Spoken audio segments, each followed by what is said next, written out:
Good evening 15 তাৰিখে অনুষ্ঠিত হ'বলগীয়া আসাম ডাইৰেক্ট ৰিক্ৰুটমেণ্টৰ যি হায়াৰ ছেকেণ্ডেৰী লেভেলৰ পৰীক্ষা তাক লৈ আমি সিৰিজ এটা আৰম্ভ কৰিছিলোঁ। গতিকে আজি এইটো ভিডিঅ' লৈ আহিছোঁ। বহুত ইম্পৰ্টেণ্ট কুৱেশ্যন আছে জিকে পাৰ্টৰ, গতিকে এটেণ্ড কৰিব। কুৱেশ্যনকেইটা কিমান এনচাৰ দিব পাৰে আপোনালোকে নিজকে পৰীক্ষা কৰিব। অ'কে, ফাৰ্ষ্ট কুৱেশ্যনটো হৈছে who was the first editor of Ramdhenu.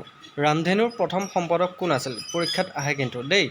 ৰামধেনুৰ প্ৰথম সম্পাদকৰ কথা প্ৰায় পৰীক্ষাত অহা দেখা যায়। অপশ্যনকেইটা চাই ল'ব। বীৰেন্দ্ৰ কুমাৰ ভট্টাচাৰ্য, ইন্দ্ৰকমল বেজবৰুৱা, চন্দ্ৰ কুমাৰ আগৰৱালা, মহেশ্বৰ নেওগ। কাৰেক্ট এনচাৰটো হৈছে ইন্দ্ৰকমল বেজবৰুৱা। মনত থাকিব।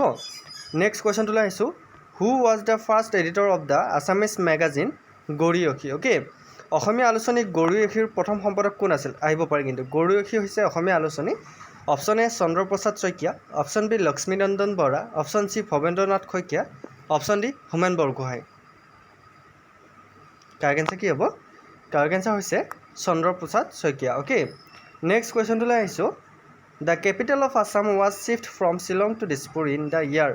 কোন বছৰত অসমৰ ৰাজধানী শিলচৰৰ পৰা দিছপুৰলৈ স্থানান্তৰ কৰা হৈছিল?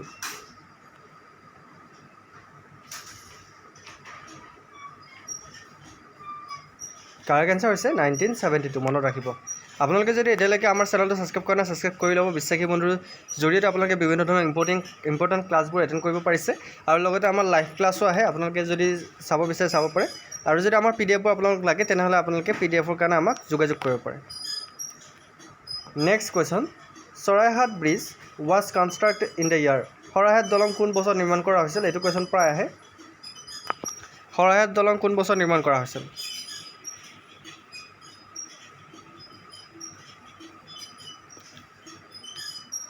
শৰাইঘাট দলং নিৰ্মাণ কৰা হৈছিল 1962। Okay, next question. When was the Assam movement anti foreigners agitation started. Assam আন্দোলন, বিদেশী বিৰোধী আন্দোলন কেতিয়াৰ পৰা আৰম্ভ হৈছিল? কেতিয়াৰ পৰা আৰম্ভ হৈছিল?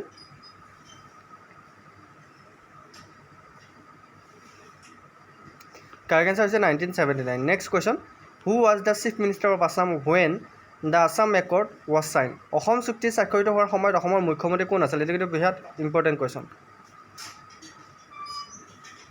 কোন আছিল তেতিয়া অসমৰ মুখ্যমন্ত্ৰী? য়েছ, কাৰেক্ট এনচাৰ হৈছে হিতেশ্বৰ শইকীয়া। অ'কে, নেক্সট কুৱেশ্যনটোলৈ আহিছোঁ। হু among the following Assamese leader was member in the constitution drafting committee.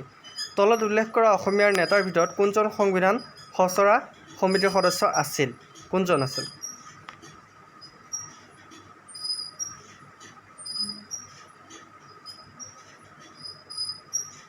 Correct answer হৈছে Mohammad Saadulla. Next question. Who among the following was the first Assamese to be appointed as a জাজ in the Supreme Court of India. Okay, ভাৰতৰ উচ্চতম ন্যায়ালয়ত ন্যায়াধীশ হিচাপে নিযুক্তি পোৱা প্ৰথমজন অসমীয়াৰ ভিতৰত কোন আছিল?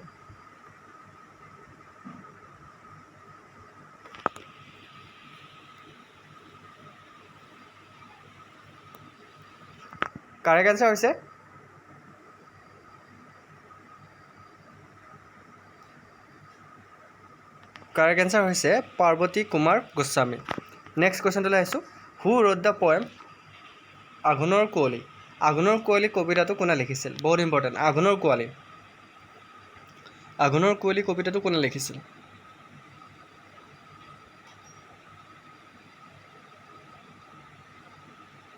কাৰেক্ট এনচাৰটো হৈছে Keshav Mahanta. Next question. Who is acknowledged as the father of Assamese prose. অসমীয়া গদ্যৰ পিতৃ হিচাপে কাক জনা যায়?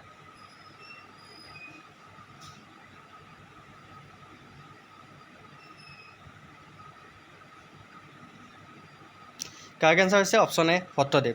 মনত ৰাখিব, ভট্টদেৱক গদ্যৰ পিতৃ বুলি জনা যায়, গদ্য সাহিত্যৰ। Next question.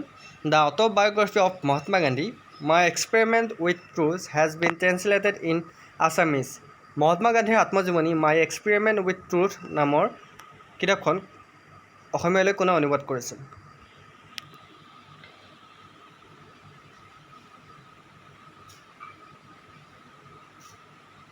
কাৰেক্ট এনচাৰ হৈছে Amiya Kumar Das. Okay, next question.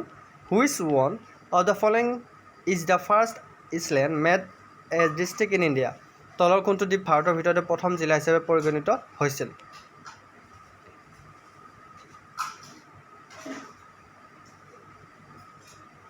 Correct এনচাৰটো হৈছে Majuli next question recently in 2022 pineapple from which place of Assam has been exported to Dubai শেহতীয়াকৈ 2022 চনত আনাৰস অসমৰ কোন স্থানৰ পৰা ডুবাইলৈ ৰপ্তানি কৰা হৈছিল আনাৰস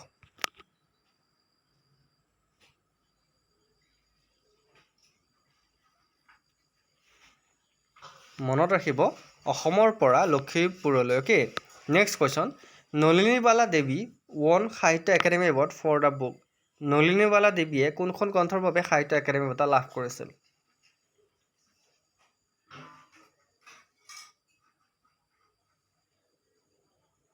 কাৰেক্ট এনচাৰটো হৈছে Alaknanda next question Noonmati is famous for Noonmati কিহৰ বাবে বিখ্যাত নুনমাটি কিহৰ বাবে বিখ্যাত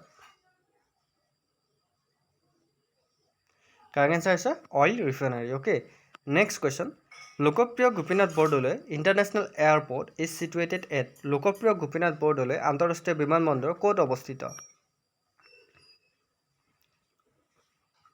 এই কুৱেশ্যনটোৰ এনচাৰ আমি সকলোৱে জানো গুৱাহাটীত অৱস্থিত next question famous poet Nilmani Phukan is popularly known as বিখ্যাত কবি নীলমণি ফুকন জনপ্ৰিয় কিহৰ বাবে কি নামেৰে জনপ্ৰিয় নীলমণি ফুকনক অন্য কি নামেৰে জনা যায় তেখেত কি নামেৰে ফেমাছ কাৰেক্ট এনচাৰ হৈছে বাগ্মী বৰ নীলমণি ফুকনক বাগ্মী বৰ বুলি জনা যায় ৰঘুনাথ চৌধুৰীক বিহগী কবি বুলি জনা যায় সুগন্ধি পখিলাৰ কবি বুলি হীৰেণ ভট্টাচাৰ্যক জনা যায় বকুল বনৰ কবি বুলি কাক জনা যায় আপোনালোকে মোক কমেণ্ট কৰি জনাওক next question in which year Tocklai tea research centre was establish কোন বছৰত টুকলাই চাহ গৱেষণা কেন্দ্ৰ স্থাপন কৰা হৈছিল আৰু টুকলাই চাহ গৱেষণা কেন্দ্ৰটো ক'ত আছে কমেণ্ট কৰিব কিমান চনত চাহ গৱেষণা কেন্দ্ৰ স্থাপন কৰা হৈছিল টুকলাই কাৰেক্ট এনচাৰটো হৈছে 1911 চনত নেক্সট কুৱেশ্যন দ্য বুক উপলা নদীৰ দৰে ইজ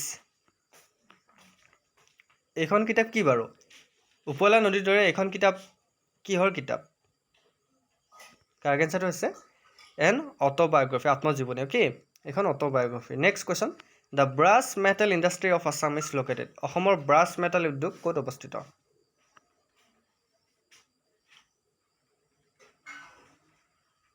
কাৰেক্ট এনচাৰটো হৈছে Sarthebari next question Birendra Kumar Bhattacharya won the Jnanpith award for the novel Birendra Kumar ভট্টাচাৰ্যই কোনখন উপন্যাসৰ বাবে জ্ঞানপীঠ বঁটা লাভ কৰিছিল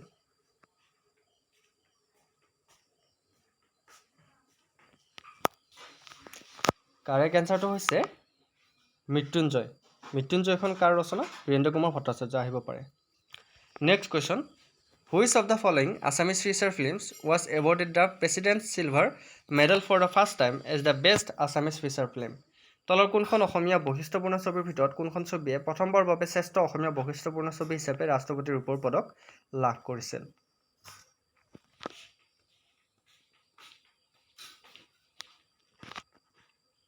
কাৰেক্ট এনচাৰটো হৈছে কি হ'ব পাৰে Puberun okay next question who is the author of the novel Pita Putra উপন্যাসখনৰ লেখক কোন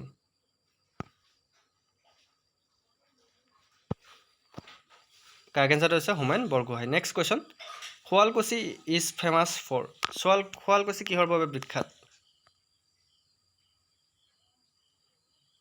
বাঁহ বেতৰ শিল্পৰ কাৰণে অ'কে শুৱালকুছি হৈছে পাট এণ্ড মুগা চিল্ক পাট আৰু মুগাৰ কাৰণে শুৱালকুছি বিখ্যাত সৰ্থেবাৰী বাঁহ বেতৰ কাৰণে কাঁহ শিল্পৰ কাৰণে বিখ্যাত অ'কে বাঁহ বেতৰ কাৰণে কি বিখ্যাত আপোনালোকে কমেণ্ট কৰিব next question who among the following was the first Assamese actress to win the best actress award in national film award ৰাষ্ট্ৰীয় চলচ্চিত্ৰ বঁটাত শ্ৰেষ্ঠ অভিনেত্ৰী বঁটা লাভ কৰা প্ৰথমগৰাকী অসমীয়া অভিনেত্ৰী কোন আছিল